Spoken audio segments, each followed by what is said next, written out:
Saudações, leitores e seguidores do Instituto Liberal. Eu sou o Lucas Berlanza e esse é mais um IL Flash, aquele momento da semana em que a gente elenca os 7 artigos que mais impactaram e que mais fizeram sucesso no nosso site oficial e nas nossas redes sociais. O nosso IL Flash de hoje começa com uma reflexão do Carlos Júnior sobre a indicação do presidente da República ao Supremo Tribunal Federal. O título já indica o tom do texto: Oportunidades perdidas. Um dos momentos mais esperados deste ano de 2020, que surpreendeu a todos negativamente com a pandemia do coronavírus, mas o que se esperava para esse momento, já prevendo a aposentadoria do decano do STF, Celso de Mello, era a indicação do presidente da República, Jair Bolsonaro, para ocupar a vaga deste ministro. Seria a primeira indicação de um presidente conservador, ou pelo menos apresentado como um presidente conservador, eleito diretamente na nova República. Depois de decisões, no mínimo polêmicas, no máximo flagrantes desrespeitos, como diz o Carlos, à Constituição, perpetrados pelo Supremo Tribunal Federal, por esta equipe de ministros que lá está, esperava-se que o presidente da República indicaria um ministro que quebrasse com esta tônica, que rompesse com esse estado de coisas. A expectativa era por um ministro conservador, que fosse escravo da lei e trouxesse um pouco de ordem à bagunça institucional que vem caracterizando a dinâmica do STF. Essa expectativa, diz o Carlos, que é um apoiador constante das bandeiras e das práticas do governo federal, ele dos articulistas do IL, é o que tem mostrado uma linha editorial mais simpática ao governo Bolsonaro, essa expectativa foi por água abaixo, diz ele, com a confirmação do nome de Cássio Nunes Marques, que passou pela sabatina da Comissão de Constituição e Justiça do Senado Federal. Trata-se de um magistrado que possui ligações históricas com o governador petista do Piauí, Wellington Dias, e com o senador Ciro Nogueira, do PP. Além disso, o senhor Cássio já deu todos os sinais de ser mais um garantista daquela turba que quer enterrar a Lava Jato e que fica alegando as garantias constitucionais para abortar o processo de combate à corrupção.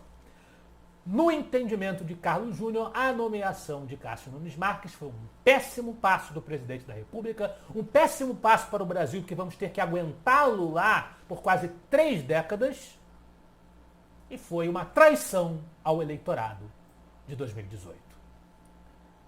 Do STF, acusado de atentar contra a liberdade de expressão, a exemplo do caso do inquérito das fake news e da censura à revista Cruzoé e alguns militantes virtuais do governo Bolsonaro mais recentemente, nós vamos a um artigo que discute a censura justamente nas redes sociais. É um texto do Roberto Rachevski.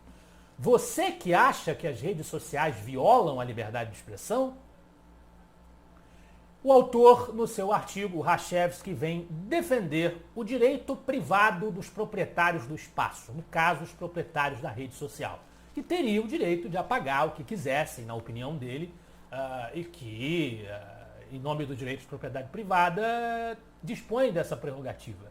A pessoa, quando entra na rede social, já deve considerar que está sujeita a esse tipo de tratamento. Essa é a visão do Roberto Rachevski.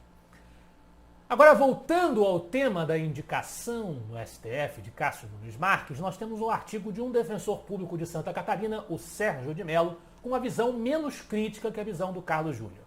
Ministro do STF não pode estar comprometido com o presidente da República, mas a corte precisa respirar.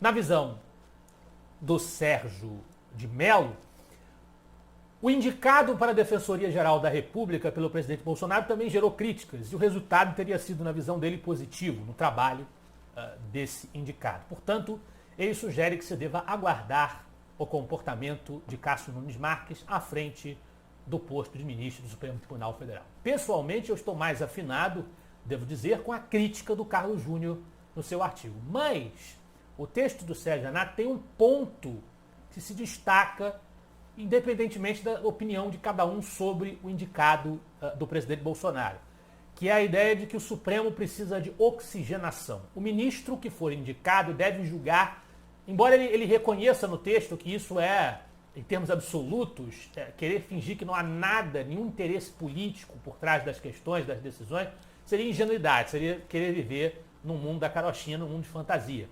Mas, dentro do possível, o ministro do STF deve julgar os casos que chegam à sua mesa sem levar em conta compromissos políticos com o presidente que o indicou, né? E que as vagas no Ministério de Ministros do Supremo Tribunal Federal precisam ser oxigenadas. Ele fala da necessidade de buscar perfis um pouco de fora do aparelho burocrático do Poder Judiciário e do Ministério Público para ocupar essas vagas. Essa é a visão, a orientação que o Sérgio de Mello traz no seu artigo. Voltamos a mais um texto do Carlos Júnior.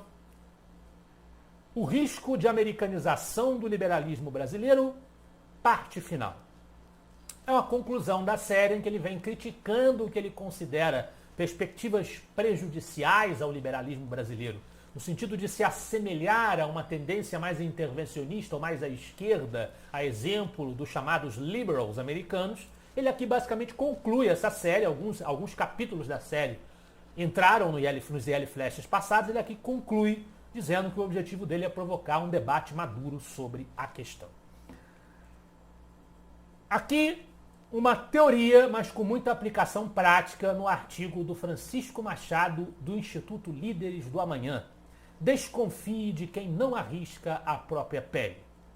Quem tem o que ganhar ou perder em alguma coisa, em alguma atividade a que se dedica, se entrega mais na sua realização. É a análise que ele faz e que, de certa forma, os liberais costumam utilizar para defender a prevalência da iniciativa privada sobre o Estado, sobre a iniciativa estatal, a iniciativa dita pública. Porque na iniciativa privada existe o interesse de quem investe, de quem tem a iniciativa, de quem atua em se beneficiar de alguma forma daquele investimento. O pescoço da pessoa está colocado em jogo. E ele relaciona uma série de exemplos de grandes realizações na história humana em que os indivíduos que as executaram tinham o que ganhar e o que perder com o sucesso ou fracasso das suas iniciativas. Agora, em segundo lugar no IL Flash de hoje, um artigo de minha autoria, o esdrúxulo cancelamento de liberais. Obrigado, Roberto Campos. Isso aqui, meus amigos, foi o seguinte. Houve uma postagem na página do movimento suprapartidário Livres, que é um movimento que tem tendências liberais, sociais e libertárias, em que citava-se uma frase de Roberto Campos, liberal brasileiro conhecido, todo mundo sabe, que serviu ao primeiro governo do regime militar como técnico, o governo de Castelo Branco. Eu não vou discutir longamente, até porque o tempo não nos permite, esta vinculação de liberais brasileiros com o regime militar brasileiro dos anos 60, 70, 80, mas o fato é que esta citação não tinha nada a ver com isto, tinha que ver com a pregação sabidamente fundamental que Roberto Campos empreendeu na década de 80 em defesa do liberalismo. Houve uma pressão de seguidores do Livres para cancelar o post e o Livres apagou o post.